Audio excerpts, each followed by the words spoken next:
За една недела започнува со функционирање најамбициозниот систем за безбедност во сообраќајот досега, Safe City, во Скопје, Тетово и Куманово.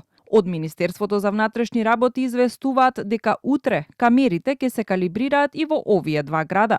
Активностите ќе се реализираат во временскиот интервал од 8 до 20 часот, при што на секоја локација со поставена камера, постапката ќе трае приближно од 15 до 30 минути. За време на активностите на конкретната локација, сообраќајот привремено нема да се пропушта, се вели во соопштението. Сепак, дел од локалните тетовски медиуми предупредуваат дека градот се уште не е подготвен за Safe City, бидејќи низ улиците ги нема потребните предупредувачки сообраќајни знаци, како и знаците за брзина, без кои казнувањето на возачите ќе биде нелегитимно. Сомнеш во соодветноста на системот поради неусогласени одредби, како застарени сообраќајни елаборати. Вчера во собранието изразија пратениците од СДСМ и ДУИ, кои не гласаа за законот.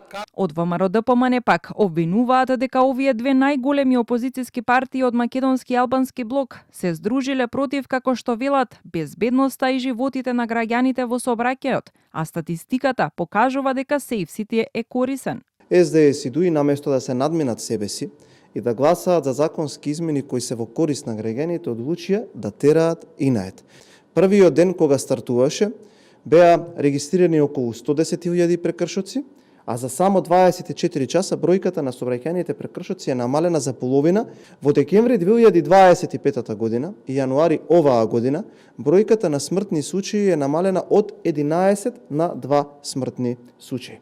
Додека од ДУИ пак се жалат дека пораките за сторени прекршоци не биле двојазични поради кои не гласаа за законот. Граѓаните добиваат измамнички SMS пораки со лажен линк за уплата за наводни прекршоци од Safe City. Од МВР апелираа граѓаните да не наседнуваат на измамниците со споделување на своите лични податоци. Пречекарување на дозволената брзина, минување на црвено светло, истечена важност на сообраќајна дозвола и непрописно запирање и паркирање се 4 сообраќајни прекршоци кои Safe City автоматски ќе ги санкционира. Доколку казната се плати во рок од 8 дена, ќе изнесува 50% помалку. 3 забрани за управување во 4 години ќе значат губење на возачката дозвола.